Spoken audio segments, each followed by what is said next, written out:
આમ તો છેલ્લા 40-42 દિવસથી સળંગ લગાતાર તુલસીકૃત રામાયણને આધાર બનાવી અને એમના સ્વાધ્યાય પ્રવચનો ચાલી રહ્યા છે. સાથે સાથે પૂજ્ય બાપુની ઉંમર પણ જે છે એ એકદમ ઢળાવ પર છે. 94મું વર્ષ ચાલી રહ્યું છે, 93મું વર્ષ ચાલી રહ્યું છે. અને અહીંયા ગરમી પણ છે, લૂ પણ છે, શરદીના અને કફના એવા છે, વાયરસ પણ છે, એટલે વાયરલ ઇન્ફેક્શન હોવાની પણ સંભાવનાઓ છે. પણ આજ સવારથી થોડી તબિયત બાપુની કથળી છે અને ખોરાક કે એવું એમણે હમણાં નથી લીધું, પણ લિક્વિડ સ્વરૂપે લઈ શકે છે, વાતો કરે છે, દરેક વસ્તુનું એમનું ધ્યાન છે.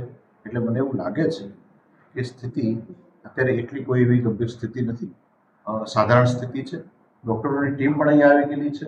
અહીંયા સ્થાનિક જે થરાદ અને અહીંયા પીએચસી છે એમાંથી પણ છે, થરાદથી પણ છે, અને એ બધા એમબીબીએસ ડૉક્ટરો પણ છે.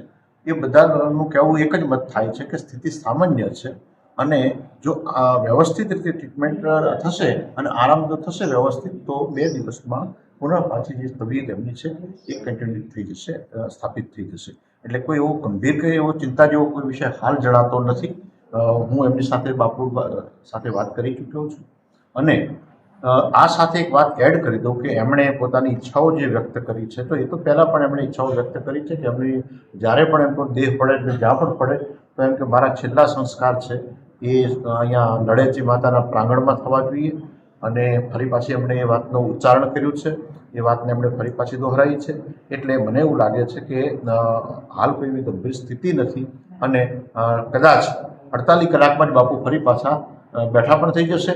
અને સંભવતઃ જો મા જોગમાયાની કૃપા રહી અને અમીરજી બાબાની કૃપા રહી તો એકાદું પ્રવચન પણ ફરી પાછા કરશે એવી સંભાવનાઓ પૂરેપૂરી છે ને એવી આશાઓ પણ છે.